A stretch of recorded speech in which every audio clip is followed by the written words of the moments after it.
Have you received income from a customer, but it relates to last financial year and you need to make sure that it is allocated in last financial year? Maybe you've got an accountant or you're doing your own books. This video is for you. Hi, if you're new here, welcome. My name's Lucy and I run Burton's Academy, where I help business owners and accountants with general top tips and accounting software such as Xero and QuickBooks.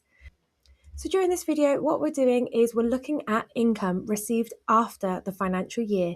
However, we look at accruals basis for our business. So we need to make sure this rolls into last financial year. Today, we're running through two simple ways of doing this. Now, there are more ways of doing this process, but I'm just going to provide the two most basic options. So what we can do is go onto the bank account. And on our reconciliation screen, we can see the transactions. Now, I'm going to assume you have an accountant, and what you can do for your accountant to make their life easy is initially you can drop them an email and say, in my sales figure, I have some transactions that relate to last financial year in this tax year. So can you reallocate them? This sort of thing works for whether you're a sole trade or a limited company, just looking at the end of your business year. So in this instance, we have an income for the 3rd of April. That's within last financial year. So I don't need to worry about that. However, sometimes I forget what dates are in what year. So it doesn't matter if I just put a note to my accountant here, because it still helps me know and they know what year this relates to. So I'm going to complete my reconciliation. Now, I don't use invoicing through Xero. So what I can do is create the transaction like I'm doing here. And then I can say the who, the what, and then I can give a reason of why. And in the why, what I'm doing is I'm telling my accountant which tax year it relates to. That's all I need to do. So I can say this tax year is the 25 to 26. And I can do that for the first one, even though we know it's already in that tax year, so it's not a problem. And then I can do the exact same for the next transaction. And Xero's already populated the Y box. So if this doesn't relate to 25, 26, make sure you remove it, because otherwise you're going to accidentally tell your accountant that this relates to the wrong tax year. And then they will look to accrue this item and put it into the relevant year. So what your accountant will do is, from this information that you've now given them, they can run a report and they can go onto your profit and loss account, or they can have a look at your account transactions as well. So both are really good options to have a look at these figures. So if we went onto the account transactions tab, you could automatically find the sales figure, or on profit and loss, find the sales figure, click on the number, the figure at the end, and then you can filter for the relevant tax year. So in this instance, I'm looking at next tax year, which is 26-27, and I'm seeing if we have any transactions that relate to last financial year. So I, as the accountant, can pull them into the relevant tax year.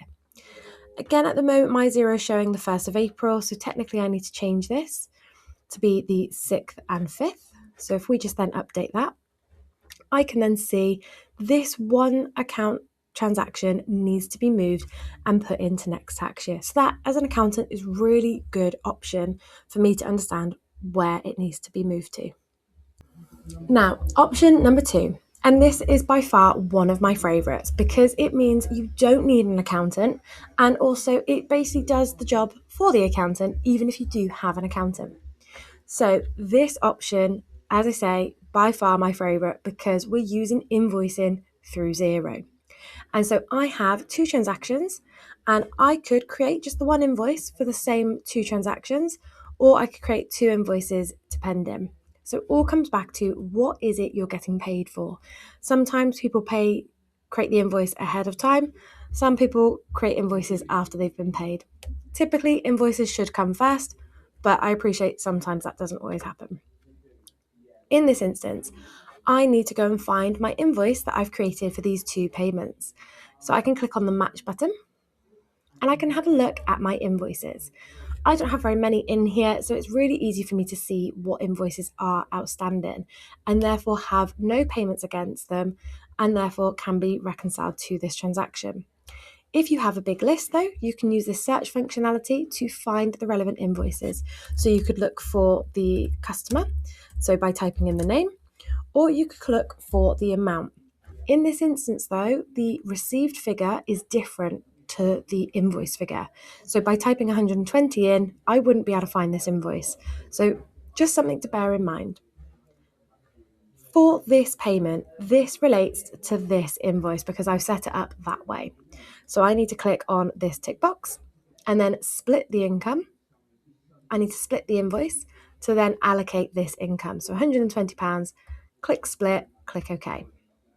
Then what it means is when I come over to this payment, which is on the 10th of April, but again, it relates to last tax year, I can click this invoice and automatically, because it's the £100 that's left, it allocates it so it goes green, and then I can click OK.